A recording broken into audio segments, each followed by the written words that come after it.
ॐ भूर्भुवः स्वः तत्सद्वितुर्वरेण्यं भर्गो देवस्य धीमहि धियो यो नः प्रचोदयात्।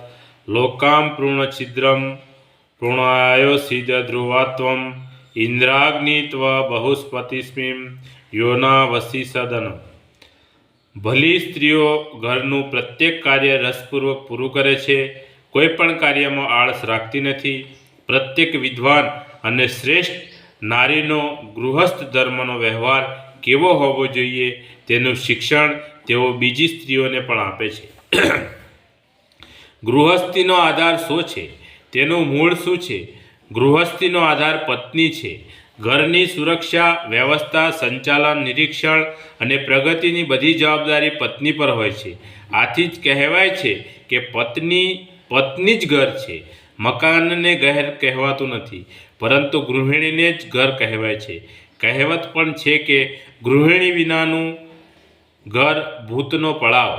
ગૃહિણી સિવાયનું ઘર ભૂતોના નિવાસની માફક સુમસાન અને ઉદાસ જણાય છે. સ્ત્રીથી ઘરમાં શ્રી અને ઐશ્વર્યમાં વધારો થાય છે. કૌટુંબિક શ્રી વૃદ્ધિ માટે સ્ત્રીમાં આત્મબળ, સાત્વિકતા, પવિત્રતા, સુશીલતા, વિવેક વગેરે સૌમ્ય ગુણો હોવા જરૂરી છે. આવી સરળ, સુશીલ અને પ્રવીણ સ્ત્રી જ કુટુંબ માટે કલ્યાણકારી હોય છે.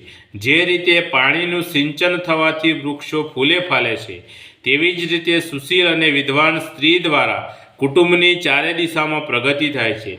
સુશીલ સ્ત્રી કુટુંબ માટે લક્ષ્મી હોય છે, ગૃહલક્ષ્મી હોય છે.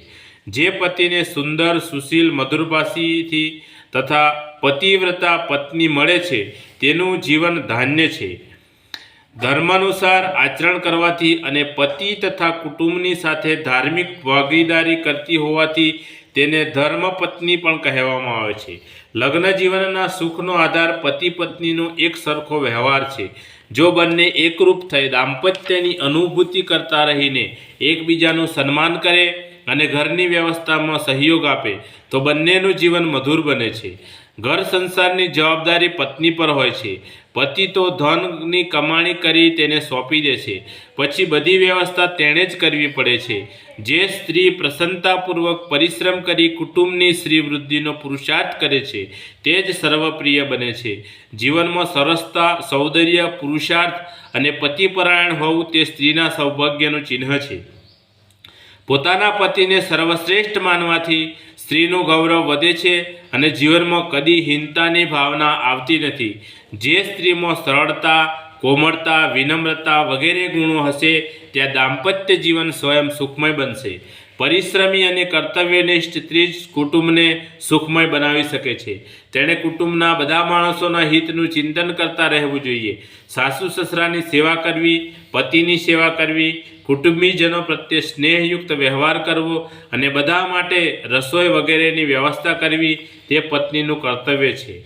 તે બધાને પ્રેમપૂર્વક દ્રષ્ટિથી જુએ એ પણ તેનું કર્તવ્ય છે. તેની દ્રષ્ટિમાં કોઈ કળવાશ અને ક્રૂરતા ન હોવી જોઈએ. જો તે કળવાશભર્યું વાતાવરણ પેદા કરશે તો કુટુંબની શાંતિ નષ્ટ થઈ જશે. તે સ્વયં દુઃખી રહેશે અને બીજાઓ માટે પણ તે એક સમસ્યા બની જશે. સમગ્ર કુટુંબના સુખ માટે હંમેશા પ્રયત્નશીલ રહેવાની જવાબદારી તેની છે. આ જ શ્રેષ્ઠ નારીઓનો ગૃહસ્થ શ્રમ છે. બોલીએ સદગુરુ ભગવાનનો જય. आज का आनंदनो जय. आद्य शक्तिમાં ગાયત્રી માતનો જય. પોતપોતાના માત પિતાનો જય. કુળદેવી માતનો જય. ઓમ ગમ ગણપતે નમઃ. પાર્વતી પતય હર હર મહાદેવ હર.